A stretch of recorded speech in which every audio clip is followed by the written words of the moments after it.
Let's get back to Sports and Torts with David Spada and Elliott Harris on TalkZone.com. Hi, this is David Spada along with my co-host Elliott Harris, and we have Sandy Reevy in studio, jewelry designer. But let's get to our next guest, a gentleman who played for the Washington Redskins back in the 60s and mid-70s, a gentleman who was a 9-time Pro Bowler, who is going to be inducted into the NFL Hall of Fame this summer, Chris Hanburger. How you doing, Chris? Doing fine, thank you. Did you think this day would ever come? Well, I never even thought about it, to be very truthful with you, and I mean that sincerely. I mean, I played, I enjoyed it. I've been out for 33 years, and what's happened is just wonderful. But I look back, in between playing and now, and I've always thought, there were a lot of great players that played before I did, that I played with and against, and guys that are playing now that will never get nominated, let alone get elected into the Hall of Fame. And it's unfortunate. And, I guess I've been lucky all my life, and I feel like I've just been real lucky with what's happened. Now, is there a part of you that says, hey, Hall of Fame, what took you so long? No, not really. No, not at all. I'd had somebody ask me. They said, "Well, what was your reaction when you got the news that you'd been elected?" And I said, "Well, truthfully, I thought, oh God, here goes my normal routine. I gotta now go get packed to go to Dallas to the Super Bowl." I know you're worried about the flight, and you told me that you still have a plane. You were a pilot. That's correct. I don't have the plane anymore. Oh. Of course, I'm still a pilot, but I'm a private pilot. You didn't have to fly yourself to Dallas, did you? No, not at all. No, I got real lucky. The Hall of Fame had already set me up with a commercial flight just in case I got elected, and I asked them, I said, well, what happens to this ticket if I don't get in? Do you guys have to eat this? And they said, yeah, it's non-refundable. And they said, but don't worry about that. And then after it was announced, of course, my phone starts ringing like crazy, and had to do a few things. And then all of a sudden there was a little break, and Dan Snyder, the owner of the Redskins, called, and he said, congratulations, I'm sending one of my planes for you. And I said, well, wait a minute, I got a commercial ticket. I don't care about that. I'm still going to come get you. I want to make sure you get here. Had you talked to him between the time you took over the Redskins and then, or was that the first time you had any conversations with him? Oh, no, I've had other conversations with him. Not very many, though. But he's a great owner. He just loves football. He loves the Redskins, and he does so much for the league itself. He's just a wonderful owner. Well, your election to the Hall of Fame is about the best news for Redskins fans that they've had for a while. It was something of a rough season this last year. Yeah, I think they had a lot of adversity, a lot of distractions that I don't think they really needed. Sam Huff said, he didn't understand what was going on down there. We had him on about a month ago, and he's like, what are they doing? You're taking Donovan McNabb, pulling him out for Rex Grossman. It makes no sense.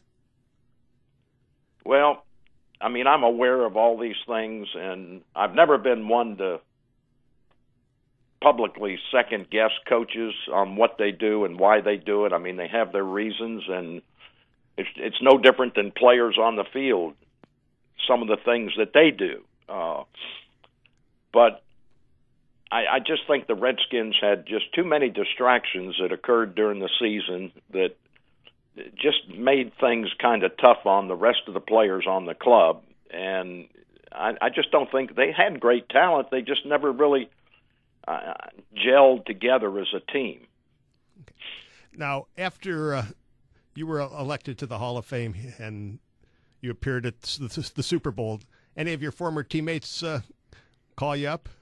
Oh, yeah. I've had numerous calls, and the crazy thing is never in my wildest dreams did I realize what I was getting into by being elected. Holy mackerel. I came back from the Super Bowl, and I didn't come back until Tuesday night. I had to go to meetings Monday and Tuesday down there after the game with the Hall of Fame folks, and I came back and I had like 65 or 70 messages on the house phone, and there's not very few people have my cell phone, which I'm very thankful for.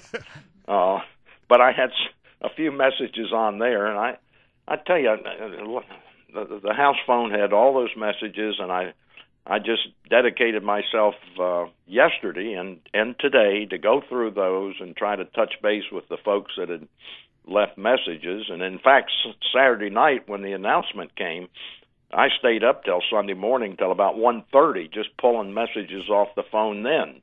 Did you decide who's going to basically present you, or?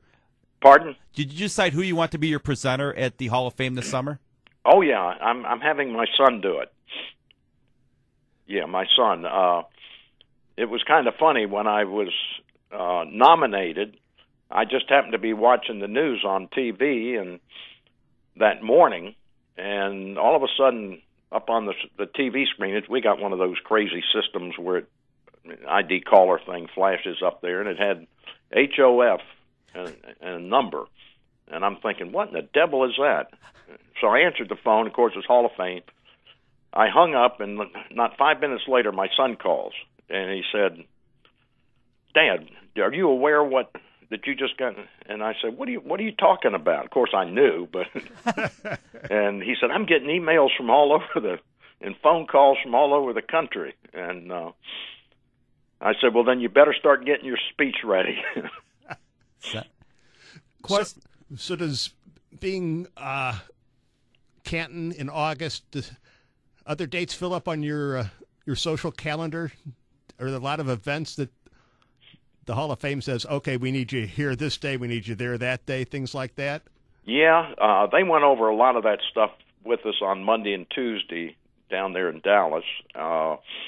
It's overwhelming. Never in my wildest dreams did I have any idea that it was going to be so involved. And I've got stuff here that I brought back with me from those meetings that I've got to submit to them. Do I understand it at this point? No. I have no idea. Did you get paid for this or no? No, I think there's some things we do that, it's immaterial to me whether we got paid or not. But but some of the other guys, like Deion Sanders, if you don't show him the money, he's not going somewhere. Well, I don't know about that. I mean, I've always tried to help people out. I mean, it's no big deal. I could care less. It's just the idea that I'm kind of a simple person. I like to lay low. The fewer people know where I am or what I'm doing, the better off I am. But no, I don't think we get paid for anything. It's not that important to me. Just getting in the Hall of Fame, if I can survive up there, I think I can survive just about anything. At least you made it while you're still alive, which you deserve, because the other senior nominee, Les, I believe, is Richter. Right. The poor guy passed away this summer, and I think it would have meant a lot to him to be in the Hall of Fame. Oh, heck yeah. I'm sure it would, and like anybody. But I met his son at the Super Bowl, and, of course, his son was at the meetings, and what a fine young man he is. I never knew Les Richter, but if was anything like his son, then he was just a great person. But I met, his son and his son's wife, and they're just wonderful people. Do you have anything, you know what you're going to wear for the Hall of Fame? You're going to be wearing special suit or something before you put that gold jacket on? Yellow blazers, right? Well, we got measured for a jacket down there after the Super Bowl in those meetings, and we also got measured by the sculptor. So I guess I'm not going to be able to wear Bermuda shorts and a T-shirt, I guess. You know, there's a guy named Michael Jordan. You know about him, right? Who is that? Michael Jordan.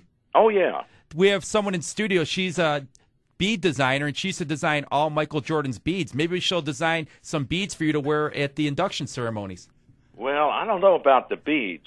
Maybe a camouflaged outfit would work better. I have camouflage beads. No. Have you got enough of them to cover this old man up? You're not old. How old are you? You're in your early 70s, right? No, I'm not. I'll be 70 in August. But that's young. Those people listening in that are pushing 70, they know that 70 is the old 50. No, 70 is the new 50. Yeah, but the new 50. Physically, I'm in pretty good shape. I go walking every morning, do a lot of exercises every day, and things like that. I can't run anymore because of some physical problems. So kind of like Albert Hainsworth. Well, I'm not going to get into that.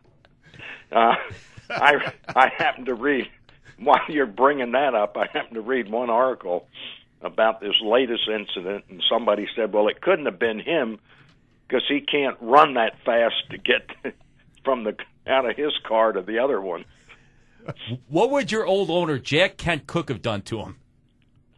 It's hard to say. I don't think they would tolerate the nonsense at all. And I don't know the whole story. I mean, I have some compassion for the man, and all I know is just what I've read in the newspapers. And if what I've read is correct, then I think somebody needs to give him an attitude adjustment very quickly. Oh, exactly. But one last thing. What is it with Washington back in the day? Every time the Bears had a good coach, you stole him. You took George Allen from us, and then you took Jack Pardee from us. What is that? Well, why don't you take Wani from us? Well, if you want to have a good team, if you want to have a good team, you got to get good coaches. It's just that simple. It doesn't matter. It just so happens they happen to be in the Chicago area. Exactly. And but they got a good coach right now. They got a great team, and it's just a shame they couldn't advance any further than they did. But football's a funny thing, and I kind of look at it like golf. You can go out and play golf and shoot a great score. You go out the next day, you fall. You think, why did I ever start playing this crazy game? Exactly. I mean, again, it was great talking to you. I mean, because of you, the NFL outlined the clothesline. You're in the Hall of Fame, which is you should have been in there 30 years ago. It's a travesty, but better late than never. And good luck to you this summer, and you're a class act, and it was great talking to you. Well, I appreciate y'all giving me the time. Thank you very, very much. Thank you. Okay.